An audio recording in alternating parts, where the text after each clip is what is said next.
With this campaign, we've galvanized New York State voters with a policy message that reflects the desires of all New Yorkers.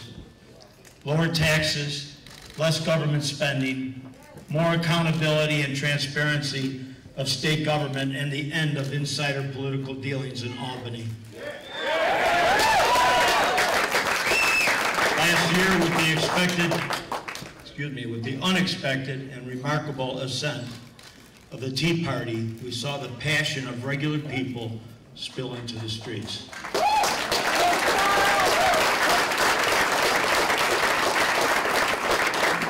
I shared their feelings. We're frustrated with big government. We're tired of our politicians spending like drunken sailors and giving us weak elected representatives. We're tired of the backroom deals and contempt for the will of the people.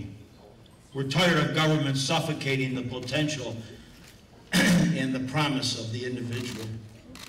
And yes, I joined the Tea Party movement for the same reason I joined the United States Army, because I love my country.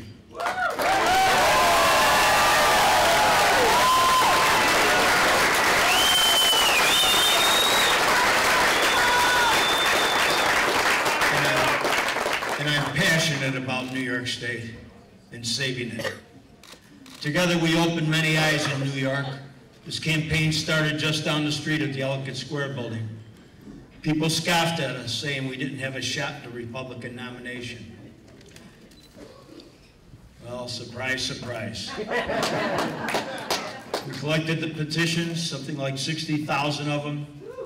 Thousands of volunteers spread out across the state. Primary challenge. Yeah. And while the Tea Party brought us here, the Republican and the Conservative Party also embraced our campaign and stood very strong by us in a brutal battle against the status quo.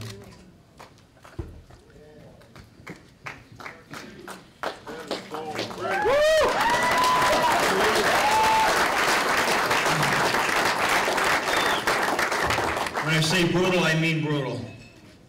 We've had some casualties. Just a quick aside here. Let me tell you a lesson I learned on this campaign. You don't want the media noticing you. It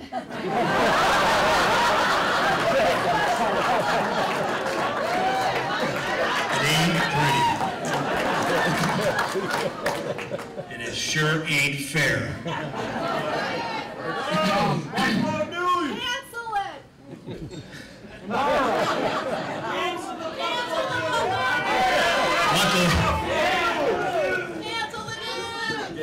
Luckily, the New York Times was able to confirm Duke's dog license at City Hall.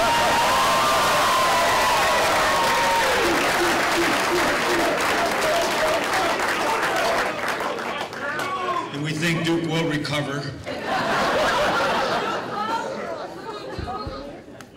He's looking at movie scripts now. He thinks he's going to go to Hollywood.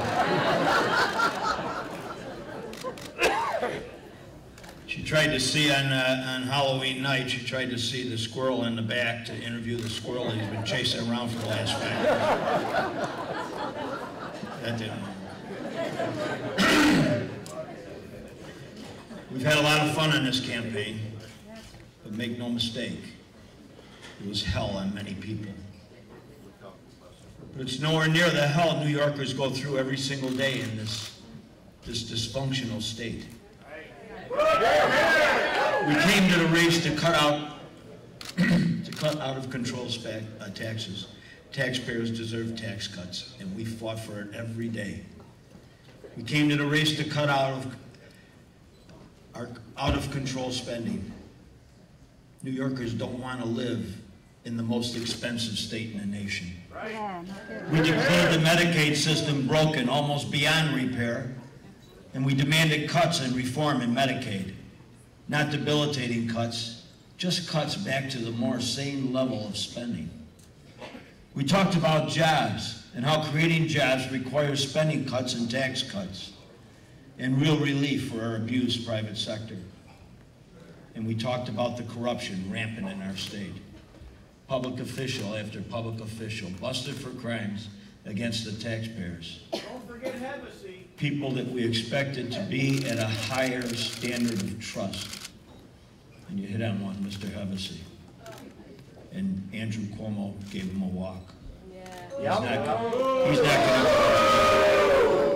When the chief conspirator does not go to jail, there's something wrong.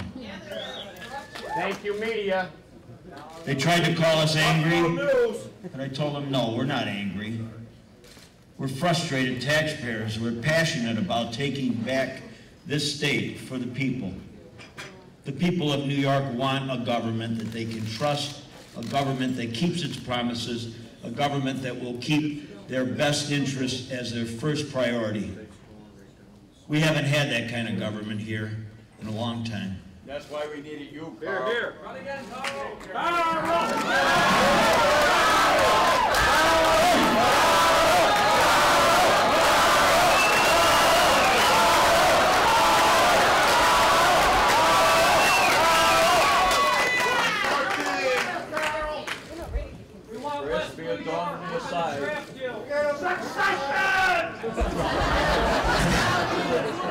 And record-breaking turnout in the state's most frustrated regions sent a message to Albany today.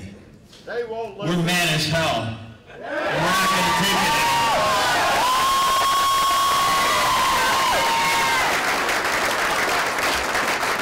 I'm awfully proud of what we accomplished against all odds in the bluest of blue states, 60-40 Democrat.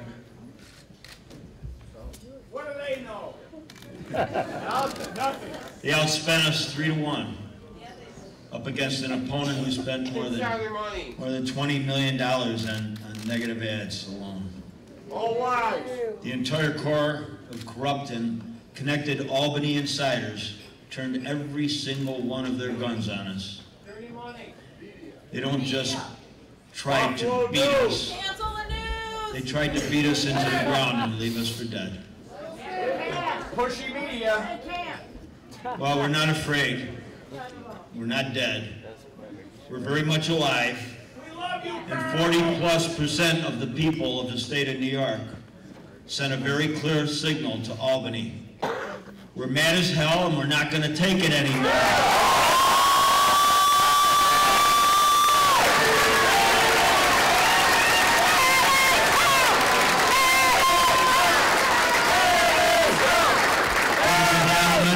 We've got their attention. And let me tell you just one more lesson I learned on this campaign. When you've got their attention, don't get up and go to the bathroom.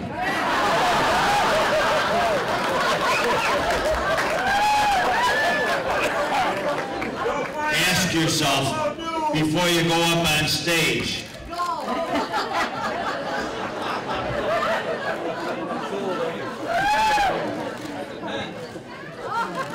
Seriously, we've got their attention, and it is our duty to keep our voices raised, keep our pitchforks at the ready, and never surrender. Never surrender. Our work has just begun. Now I have just placed a call to Andrew Cuomo, and I'm sure we'll talk soon. Our campaign has fought, and it's hard fought. And while I disagree with most of Mr. Cuomo's policy, his proposals for our state, my campaign was motivated by a love for New York. I offer Mr. Cuomo my best wishes for him in his work as New York's next governor. And let me say this. I know the temptation is to be dejected by tonight's results, but don't let that happen. Don't let the results of this election diminish what we've accomplished during this campaign. For a long, long time, this state has been mired in tax and spend liberalism. But what we have done in this campaign, what we have accomplished, is to begin laying the foundation for turning New York State around. Tonight is not the end of our crusade. It's just the beginning. Our power, the power of our ideas, does not grow from government. It comes from the people. It lies in each of you.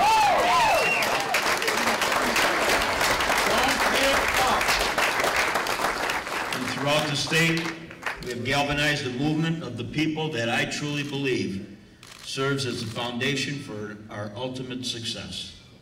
And it's important that we continue to build on this foundation because this movement of the reform-minded New Yorkers will live to fight another day. The day we began, we knew our battle. It was an uphill one. Sometimes the media in this state seemed intent on designating the outcome of this election way before today. My opponent raised many millions in the special interest money, and he used that money not to attack our ideas, but to attack me and my campaign ads personally. But look at the foundation for success that we have built. To the Tea Party movement of New York State, I say thank you and God bless all of you.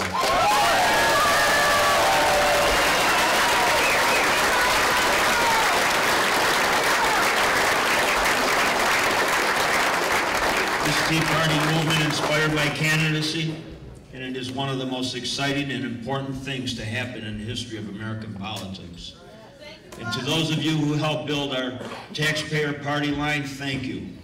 The foundation of this party's political organization holds great promise for their future. And to my friends in the Republican and Conservative Party, our work continues. Republican and Conservative parties in this state are strong now, and they too will only continue to grow. But most of all, our strength going forward will be our ideas. When this government refuses to embrace tax relief for working New Yorkers, we will resist them. When this government continues to spend beyond its means, as it has, we will resist them. And when this government operates non-transparently and corruptly, as it has, we will stand up against it. So friends, thank you. Our campaign to take back New York State does not end tonight. We have lost an election, but our cause, our belief is strong as ever. Our work begins today. I promised to bring a baseball bat to Albany. Well, here it is.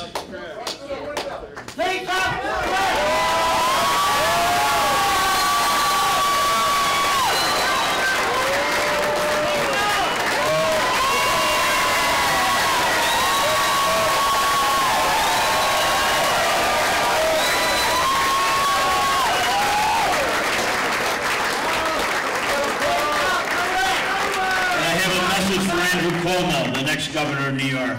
I've always said my baseball bat is a metaphor for the people who want to take their government back. But this isn't my bat after all. As our next governor, you can grab this handle and bring the people with you to Albany. Or you can leave it untouched and run the risk of having it wielded against you. Because make no mistake, you have not heard the last of Paladino.